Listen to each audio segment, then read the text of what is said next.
Bonjour et bienvenue dans les investigations de l'étrange du circuit-officiel.be. Aujourd'hui, nous revenons sur l'affaire de V, qui ressemble à certains points à l'affaire d'Arquatripon. Arquatripon, c'est un petit peu le summum, ici c'est juste en dessous, mais c'est quand même extrêmement complexe.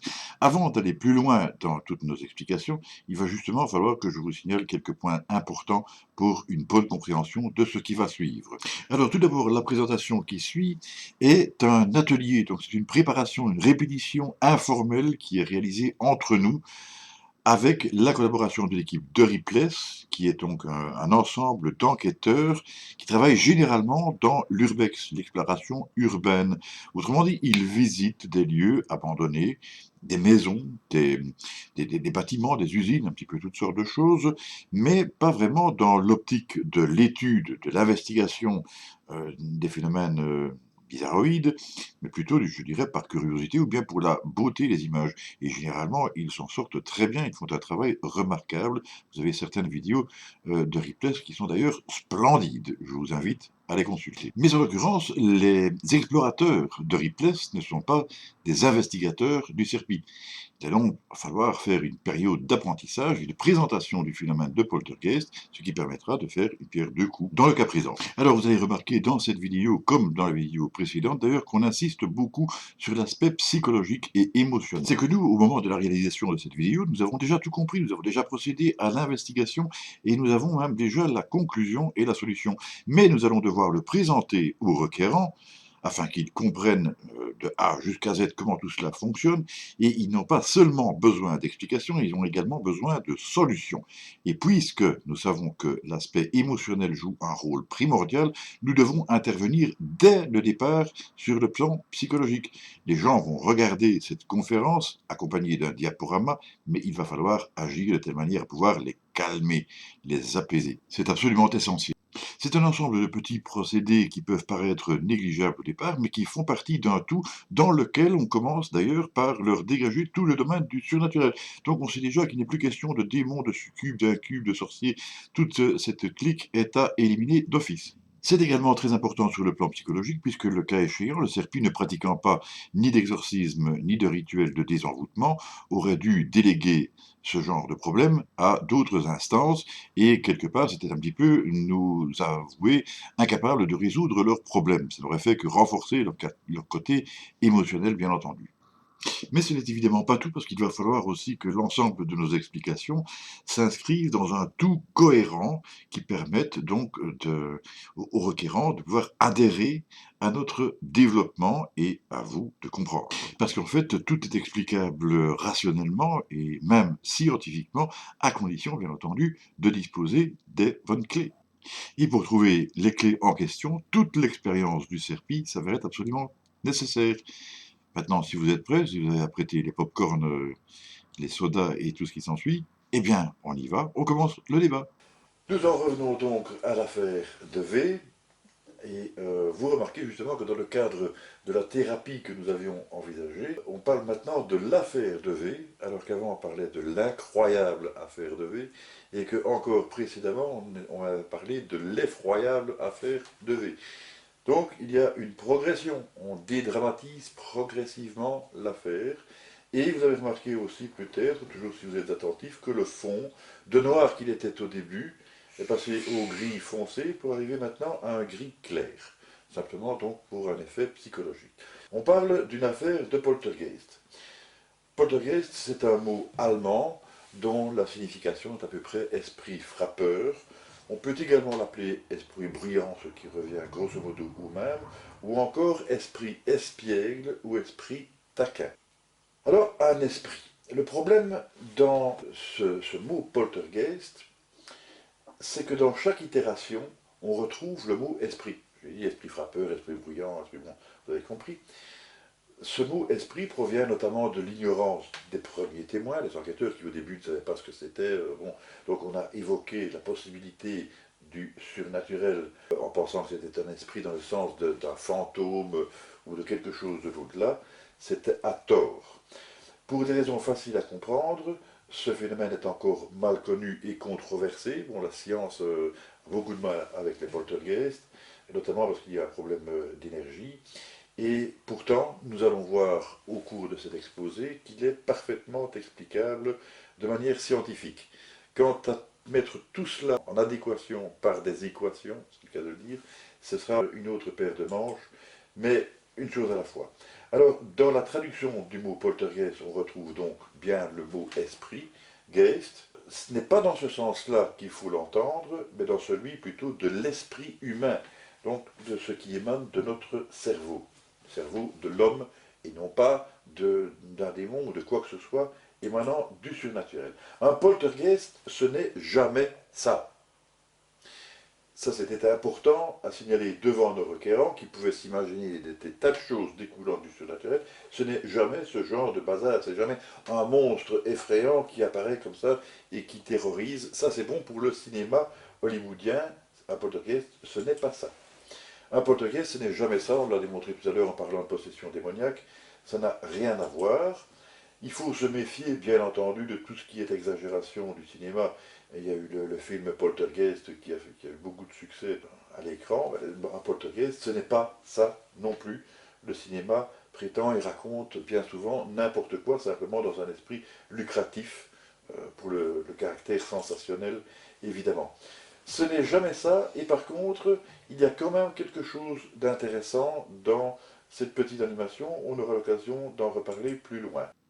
Alors ici, petite parenthèse de ma part, parce que bon, évidemment, comme vous l'avez vu, il ne s'agit pas de monstres qui arrivent en rampant ou quoi que ce soit. On l'a déjà vu, on peut supprimer tout ce genre de choses. Par contre, ce qui est important de retenir, même si on y reviendra par la suite, c'est qu'il y a bel et bien un rapport avec la sphère sexuelle. Alors, ce n'est pas ça non plus. Bon, I put a spell on you. Je vous ai jeté un sort. Il n'y a aucun sort qui a été jeté. Les phénomènes ne découlent pas du surnaturel. On enfonce le clou. On le répète à dessein pour que les gens l'entendent, le réentendent et se le mettent bien en tête. Ça ne découle pas du surnaturel. Mais c'est vrai que parfois ça peut y ressembler fortement. On va voir ici toute une collection de poltergeists absolument authentiques, dont certains ont même été vérifiés et par la police et par la gendarmerie, par des officiels, même des sceptiques ou des zététiciens, c'est-à-dire, je veux dire, des ultra-sceptiques. Quand je dis que certains ont été vérifiés par la police et la gendarmerie, on va me dire, oui, mais c'est à peu près la même chose, pourquoi est-ce que vous dites ça? Eh bien, parce que justement, comme les choses se passaient en 93, on était en pleine guerre des polices, et comme deux corps de police différents et rivaux intervenaient simultanément dans la même affaire, c'est d'autant plus probant parce que si l'un des éléments d'un corps de police avait dérapé et prétendu des bêtises, du n'importe quoi, avait affabulé, eh bien un membre du corps de police opposé n'aurait pas manqué de le signaler et d'enfoncer son rival, justement, puisqu'ils étaient en opposition flagrante. Alors, à Enfield, eh bien, Enfield se trouve donc en Angleterre, tout près de Londres. Il était question de coups frappés, d'où l'appellation d'esprit frappeur. On entendait des voix, il y avait des déplacements d'objets, des lévitations. C'est un cas très célèbre, et même, donc, j'en ai parlé tout à l'heure, la fille qui a été projetée de son lit. À Arcachon, en France, il était question plutôt de pierres brûlantes qui traversaient le toit sans l'abîmer, sans le détruire, qui aboutissaient dans la clinique sans blesser aucun malade non plus, malgré qu'il s'agissait, je vous le rappelle, donc de pierres brûlantes. Quand je dis qu'elles ne touchaient pas les malades, c'est pas forcément vrai. Ils pouvaient parfois recevoir l'une de ces pierres, mais malgré que la chute était vertigineuse et donc que le projectile arrivait très rapidement, une fois que ça arrivait sur eux, ça faisait à peine bloc et il n'y avait aucune blessure. Oui, vous aurez peut-être remarqué le poltergeist de la clinique d'Arcachon. Ça, c'est une faute de frappe qui n'émane pas de moi et c'est pas non plus un poltergeist. Alors, à Rosenheim, en Allemagne, donc cas étudié par Hans Bender, les choses se passent dans un cabinet d'avocats où il y a des cadres qui se retournent, des meubles qui se déplacent, l'électricité déraille, il y a des notes de téléphone aberrantes, mais on se rend compte quand on fait le relevé que c'est l'horloge parlante qui a été appelée un nombre incalculable de fois, et donc sans vraiment aucune signification, sans aucune raison apparente. Ça va être intéressant plus loin, cette histoire de téléphone quand même, mais nous y reviendrons. Il y a beaucoup de choses sur lesquelles il va falloir revenir, mais c'est prévu dans le programme. À Arquatripon, en Belgique, donc, eh bien, il s'agit de notre cas le mieux documenté. Vous voyez la maison en question, c'est une maison tout à fait ordinaire, sauf que malheureusement sur la photo ici, on ne voit pas que la maison est surplombée à une faible altitude d'un câble à haute tension qui a été prétexte à beaucoup d'hypothèses. Disons que quand on est enquêteur et qu'on voit ça, on a directement envie de faire le lien de cause à effet et d'impliquer donc cette ligne à haute tension en prétendant que ce serait un effet électromagnétique. Mais malheureusement, donc, par exemple, les physiciens ont calculé que ce champ en question était tout à fait impropre, incapable de produire les phénomènes donnés. Ça ne tient pas debout. Donc, d'après ces calculs, et on est bien obligé de le croire. Ce cas a été, comme je l'ai dit, officialisé par la police et la gendarmerie simultanément. Je vous ai dit pourquoi. Vous voyez ici une photo judiciaire de différents éléments qui avaient été cassés. Donc, il y a des éléments de marbre, statuettes, de saints notamment, parce qu'il y a un rapport quand même avec la religion pour la symbolique. On y reviendra tout à l'heure aussi. Une autre photo donc de certains éléments qui ont été dégradés, cassés. Ici, c'était par exemple l'explosion du double vitrage qui a eu lieu juste en face d'un gendarme. Un gendarme que j'ai eu l'occasion de rencontrer, d'interviewer, de parler, de téléphoner, et qui m'a expliqué que par exemple, quand il était rentré dans cette maison, il a eu la surprise de voir la chaise qui se trouvait juste à côté de lui se renverser. Alors, qu'est-ce qu'il fait? Il la ramasse et elle retombe aussi vite. C'est évidemment pour le moins surprenant, mais c'est d'autant plus prudent, c'est d'autant plus probant plutôt quand ça provient d'un gendarme et que l'on sait que le gendarme n'intervenait pas seul.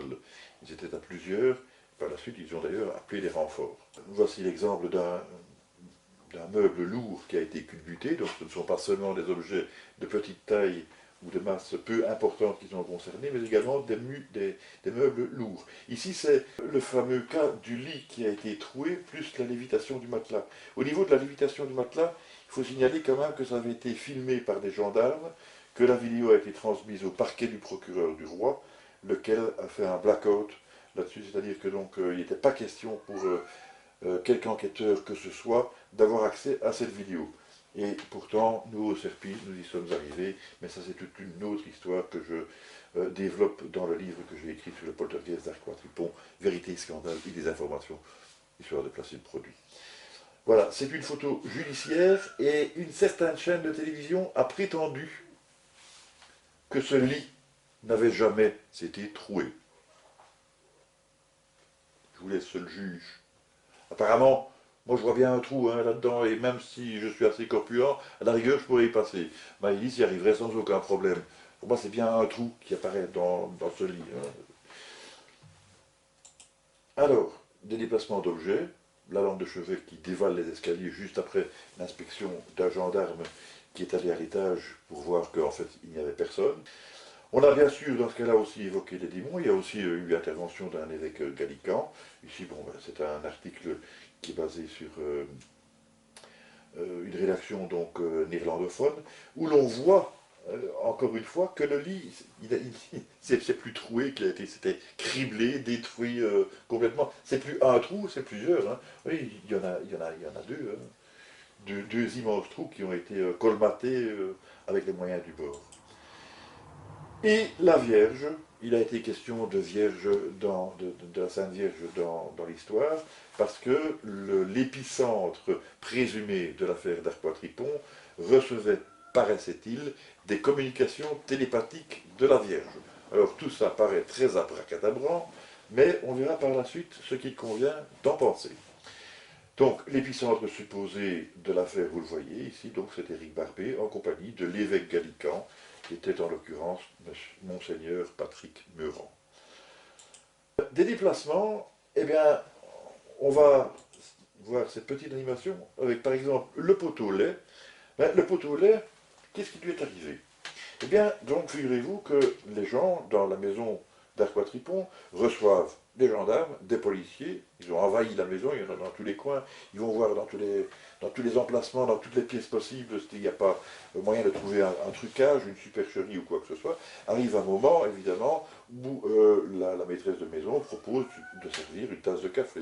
Et donc on amène des tasses de café avec le sucre et aussi le pot au lait. Mais le pot au lait, d'habitude, il ne fait pas non plus ça. C'est-à-dire que dans le cas présent, il s'est propulsé vers le plafond, mais au lieu de retomber conformément à ce qui se passe d'habitude pour la chute des corps, il n'est pas retombé en ligne droite, il a suivi un angle improbable en se dirigeant vers le mur d'en face, et puis il est redescendu, je veux dire, plus ou moins à son aise, en soignant son atterrissage pour arriver sans casse au sol. Pour le téléphone, voilà à peu près ce qu'il a fait à partir du frigo sur lequel il était posé. C'est-à-dire qu'il s'est jeté au sol, la prise de téléphone, parce qu'à ce moment-là c'était encore des téléphones qui étaient raccordés dans une prise qui se trouvait dans le mur, a été violemment arrachée et le téléphone s'est lancé du frigo jusqu'au sol comme un kamikaze obstiné, parce que quand on l'a remis sur le frigo, il est reparti dans son plongeon, et ça a été jusqu'au moment où l'un des policiers intervenants, que j'ai également eu l'occasion d'interviewer, m'a expliqué, étant un ancien de la RTT, je me suis mis à réparer le téléphone qui évidemment s'était cassé à la circonstance. Ce qui m'a permis de vérifier aussi si dans le téléphone il n'y avait pas une possibilité de trucage quelconque. Et c'est à ce moment-là, en réparant le téléphone, que la table sur laquelle je travaillais s'est déplacée d'un coup sec d'une quinzaine de centimètres, alors qu'il n'y avait aucun trucage possible, que l'épicentre était à l'autre bout de la pièce, entouré par des gendarmes qui se trouvaient également tout autour de la table. Pour ce qui est des pipes, voilà à peu près le mouvement qu'elles ont subi. Alors, reprenons.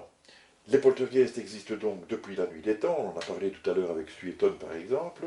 C'est un phénomène réel, je ne peux pas dire le contraire, qui est rare mais pas rarissime, ça je vous l'ai expliqué tout à l'heure notamment avec les statistiques, qui est attribué à tort au surnaturel, je dis ça encore une fois pour enfoncer le clou, qui se manifeste notamment par des coups frappés, des coups, des bruits, des vibrations aussi, des explosions, des paroles, on entend des gens qui parlent ou qui ricanent, des déplacements, les projections, des lévitations d'objets sans intervention humaine, et parfois, mais de manière très rare quand même, des combustions spontanées, c'est-à-dire des objets qui prennent feu sans raison apparente, comme dans le cas d'un tripon, une paire de pantoufles. Les poltergeists sont ennuyeux, très perturbants, vous voyez à quel point d'ailleurs, voire affolants, mais s'il y a des combustions spontanées, en revanche, il n'y a pas d'incendie, du moins il n'y a pas d'incendies qui ont été répertoriés jusqu'ici. Il présente aussi des cas atypiques qui sont donc variables, mais aussi avec des grandes constantes, c'est-à-dire que généralement ils ne sont pas agressifs. Je l'ai expliqué tout à l'heure avec les pierres brûlantes de la clinique d'Arcachon. On peut l'expliquer d'une autre manière, par exemple dans le cas d'Arquatripon toujours, il y avait les couverts, et donc y compris les couteaux qui sortaient tout seuls d'un tiroir pourtant fermé, et qui passaient juste à proximité des personnes, mais sans les toucher, sinon elles auraient été blessées. Donc, ça peut être destructeur, mais c'est assez exceptionnel. Alors moi ici j'ai envie d'intervenir pour signaler quand même une petite réflexion qui mérite d'être faite de manière intermédiaire, c'est que quand on remarque donc ce type de phénomène, on voit qu'ils sont perturbants, qu'ils sont affolants, effectivement, c'est perturbant, mais en même temps ce n'est pas agressif. Il n'y a pas véritablement d'atteinte aux personnes. Il peut y avoir, dans certains cas, des combustions spontanées, mais il n'y a pas de déclenchement d'incendie. Il peut y avoir des objets qui sont projetés de manière violente, mais ça n'atteint personne. Ou si jamais ça atteint les personnes, ça ne les blesse pas. Donc, on a tendance à pouvoir dire qu'il y a un certain côté bienveillant, pour autant que l'on puisse s'exprimer ainsi, quelque chose qui serait quelque part un peu familial ou cantonné à certaines personnes de la famille, donc dans un cercle restreint, sans véritable volonté d'attenter à l'intégrité physique des personnes. Ça mérite peut-être d'être réfléchi, ça. S'il se trouve dans un cadre familial, s'il y a une question de disharmonie, de conflit, une situation conflictuelle, un mal-être, on peut supposer aussi qu'il n'y a pas un seul épicentre, parce qu'il est très difficile de se disputer tout seul. S'il y a un rapport avec la sphère sexuelle, ben, généralement ça se passe au moins à deux. Quand je dis au moins à deux, j'évoque la possibilité par exemple de deux couples. Et c'est justement le cas dans la problématique qui nous intéresse. Dans la famille, il y a deux couples. Ça, c'est aussi remarquable. La durée de vie d'un poltergeist dépend de son intensité. Plus il est puissant, généralement, plus il sera de courte durée, environ 2 à 3 jours. Il existe toute une échelle là-dessus. Et un poltergeist faible risque de durer beaucoup plus longtemps, jusqu'à 1 an, voire plus, mais ça devient de plus en plus rare. Les poltergeists sont généralement liés aux personnes et très peu aux lieux. Il y a des exceptions, on va dire par exemple dans le cas de Rosenheim, à partir du moment où la fille qui était employée dans ce cabinet d'avocats a été transférée dans un autre lieu, eh bien les phénomènes ont cessé. Mais ils n'ont pas complètement cessé, ils ont continué un peu dans la deuxième résidence, mais ils se sont estompés et ils ont terminé. Quand on signale un épicentre présumé de l'endroit où se produisent les phénomènes, ceci cesse donc généralement. Un gros problème scientifique se pose au point de vue de l'énergie nécessaire à la production des phénomènes, et ce problème scientifique a subsisté jusqu'à présent, et je crois pouvoir le dire, je vais quand même rester prudent en la matière, le CERPI a résolu ce problème comme nous allons avoir l'occasion de le voir. Alors, lié aux personnes donc, on a des illustrations à ce propos. À Aquatripon, la personne qui était supposée l'épicentre des phénomènes, c'était Éric Barbet.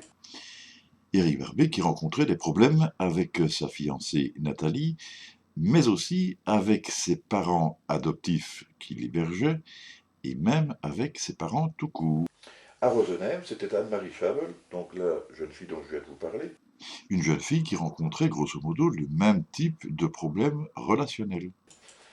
À Enfield, c'était Margaret et Jeannette. Dans ce cas-là, on est en présence de jeunes filles qui évidemment se trouvent dans une période plus ou moins prépubère où elles rencontrent des tas de problèmes évidemment psychologiques, physiques, hormonaux, etc. Ça c'est bien connu en parapsychologie, mais ce sont aussi de jeunes filles qui vivent dans une famille décomposée ou recomposée. À Arcachon, un malade de l'établissement, un ou deux malades, Jacqueline ou Angelina. Dans ce cas-ci, il est un petit peu plus difficile d'établir donc une corrélation avec un problème relationnel, une situation conflictuelle, et a fortiori au niveau sexuel. Par contre, bon, si on veut s'en donner la peine, on peut trouver évidemment la possibilité d'une disharmonie, de certaines tensions entre patients de la même clinique ou bien avec le personnel de celle-ci. De toute façon, le cas échéant, la nature même du problème éventuellement sexuel n'est pas clairement définie. Il peut s'agir d'un trouble fonctionnel, il peut s'agir d'une absence de relations sexuelles, il peut s'agir d'un problème de jalousie, etc. Bon, vous comprenez bien que les possibilités sont extrêmement nombreuses et sont généralement cachées parce que c'est un sujet un peu tabou. Des hypothèses, eh bien, donc, comme je l'ai dit tout à l'heure, on a parlé d'esprit, de démons, de fantômes, ça c'était à tort. On a évoqué des supercheries, des trucages, on a pu les éliminer, pas toujours, parce qu'il y a effectivement aussi eu des cas de trucage. Mais comme l'aurait dit Jean-Marie Tesmoin, on ne peut pas jeter l'enfant en même temps que l'eau du bain. Et là aussi, ça s'explique par le modèle de l'information pragmatique de Walter von Lucadou. Il y a une hypothèse de la naughty little girl, autrement dit la vilaine petite fille, de l'hystérie, de la puberté des adolescents en mal-être.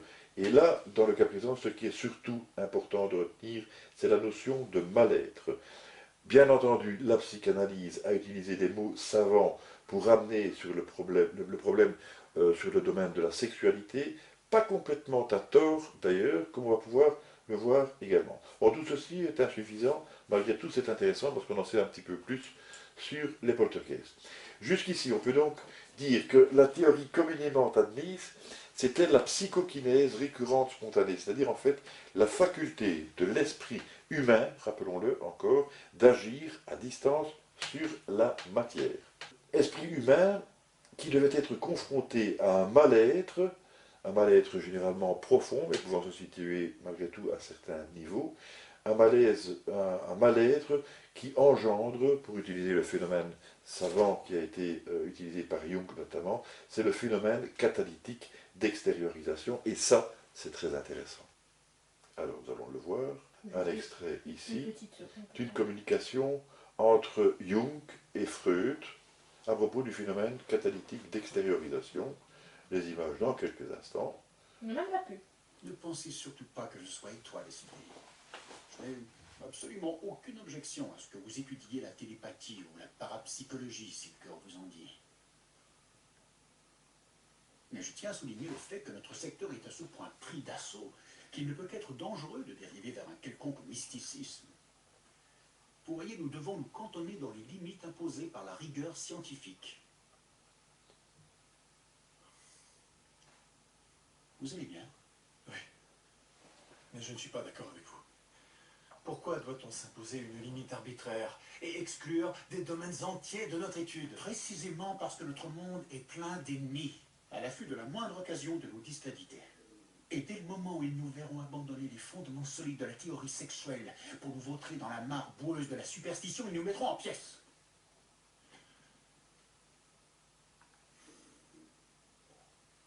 Et en ce qui me concerne, le simple fait d'évoquer le sujet est un suicide professionnel. Vous ne Je savais que ça arriverait. Quoi?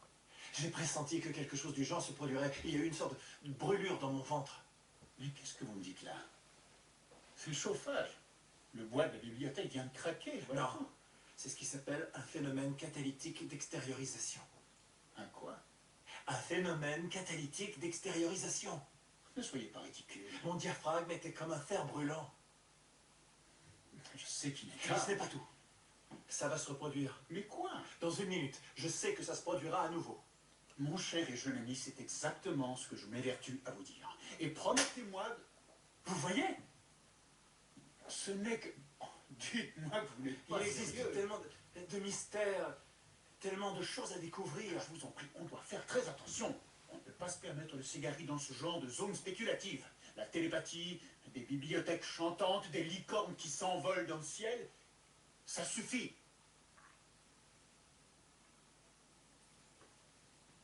Ça suffit. Donc, comme vous avez eu l'occasion de le voir ici, il y avait manifestement un désaccord entre Jung et Freud à ce propos-là. Et en fait, Jung avait bel et bien raison, il s'agit bien d'un phénomène catalytique d'extériorisation. C'est pas toujours facile à extérioriser comme mot d'ailleurs, dont Walter von Lucadou a très bien décrit le principe dans son modèle de l'information pragmatique. Bon, alors là, ça c'est peut-être un petit peu compliqué. Il se présente donc sous la forme d'une formule qui ressemble à une formule physique, une formule de physique ou de mathématiques, mais qui n'en est en fait pas une. Ça repose sur la théorie des ensembles et sur ce qu'a développé Walter von Lucadou. Par exemple, le F ne remplace pas le mot Faraday, ni A l'ampère, ou celui de Coulomb, ni le Newton. Le F, c'est la fiabilité. Là, le A, c'est l'autonomie. Le C, c'est la confirmation. N, la nouveauté. C', N', ça, c'est pour l'état à l'arrivée, tandis que l'autre binôme ici représente l'état au départ. Tout ceci doit être inférieur à I qui représente l'information, information qui va jouer un rôle capital dans la suite de cet exposé. Seulement voilà, le phénomène catalytique d'extériorisation de Jung n'est qu'un début qui a été donc développé par le modèle de l'information pragmatique de Walter von Lucadou, mais ça représente quand même un grand défaut en ce sens que même si ça explique certaines choses, si ça explique la dynamique du phénomène en question, ça n'en explique toujours pas ce qui régit ce phénomène. Comment est-ce qu'il se passe, ni non plus où est-ce qu'on trouve l'énergie nécessaire au déplacement des objets. Et bien maintenant, justement, vous allez comprendre. Donc vous allez comprendre dans le détail dans la prochaine vidéo, où là nous aurons l'occasion donc de développer complètement cette argumentation. Dans l'immédiat, on peut toutefois quand même dégager certains points qui sont particulièrement importants, et notamment le fait que dans les phénomènes de poltergeist, il ne faut pas chercher une cause à l'extérieur, en tout cas pas une cause directe, et certainement pas une cause, je dirais, maléfique, surnaturelle, etc. Les choses se passent dans la maison même, et je dirais même dans le cercle familial, ou en tout cas de l'ensemble des personnes qui sont impliquées dans une problématique quelconque. Ici, les personnes ont évidemment été fort impressionnées par les phénomènes qu'ils ont découverts à FDM. Ça agit sur le plan émotionnel, mais ça a également largement perturbé leur vie au quotidien. Et ça a également influencé sur le niveau sexuel, sur le niveau relationnel, sur le niveau émotionnel. À partir de là, eh bien, on peut comprendre que certaines personnes se retrouvent un petit peu comme, une casserole à pression. C'est-à-dire, voilà, elles sont sur le point d'exploser, ne parviennent pas à extérioriser, leur émotion, leurs problèmes et justement, il va leur falloir trouver un certain biais pour pouvoir y arriver. Généralement, les personnes y arrivent très bien, soit par exemple, lorsqu'ils se trouvent dans cette situation, ils prennent une douche, ils prennent un tranquillisant, ils font faire du sport, ils ils gueulent un bon coup. Enfin bon, on a trouvé des tas de procédés, mais ces procédés ne sont pas toujours applicables dans tous les cas. Certaines personnes s'en montrent absolument incapables. C'est pour ça qu'il y a un problème de contextuel et de personnalité aussi chez les personnes qui sont concernées. Donc l'ensemble est évidemment fort complexe. Il faut pouvoir appréhender ce genre de choses et c'est bien ce que nous avons rencontré dans la ville de V. Alors bien évidemment, tout ceci ne justifie en aucune manière les déplacements d'objets, les meubles qui se renversent, etc. Il faudrait trouver un lien de cause à effet, et on va y arriver. Mais pour cela, il fallait se transformer en de véritables Sherlock Holmes, et seul le Serpi en était capable. Vous allez voir dans la prochaine vidéo ces fameux Sherlock Holmes à l'œuvre. En attendant, il me reste à vous remercier de votre attention, à vous souhaiter plein de bonnes choses. Je vous fixe rendez-vous dans la prochaine vidéo. Et je vous dis bye bye, portez-vous bien.